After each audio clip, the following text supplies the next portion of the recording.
Pas ngjarjeve të cilat ndodhen sulme terroriste, protestat të dhunshme, infiltrimeve dhe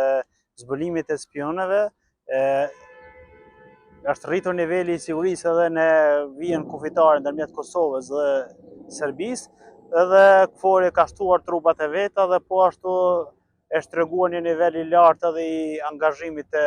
organeve të sigurisë së Kosovës, dhe tani mund të themi nga të gjitha palët edhe një seriozitet shumë të rritur. Serioziteti nga palja kosovare është treguar deri me tani mjaftueshëm, sepse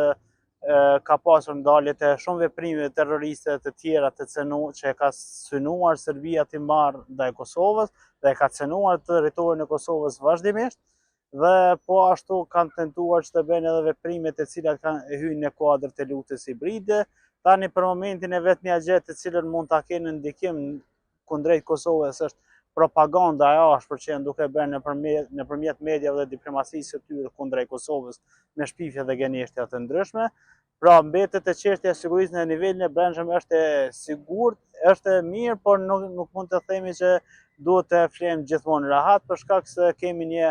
armik i cili ka një vite gjatë kufitare me neve, dhe atje pushteti i atjeshëm është i gatshëm vazhdimisht të marrë veprime në kuadër të luftës hibride, të cilat e cënojnë shtetin e Kosovës dhe stabilitetin e vendit, madje edhe duke përdorur faktorë të ndryshëm siç janë edhe komuniteti serb në Kosovë, duke i manipuluar ata nëpërmjet formave të ndryshme. E mira e gjithë kësaj është që tashmë,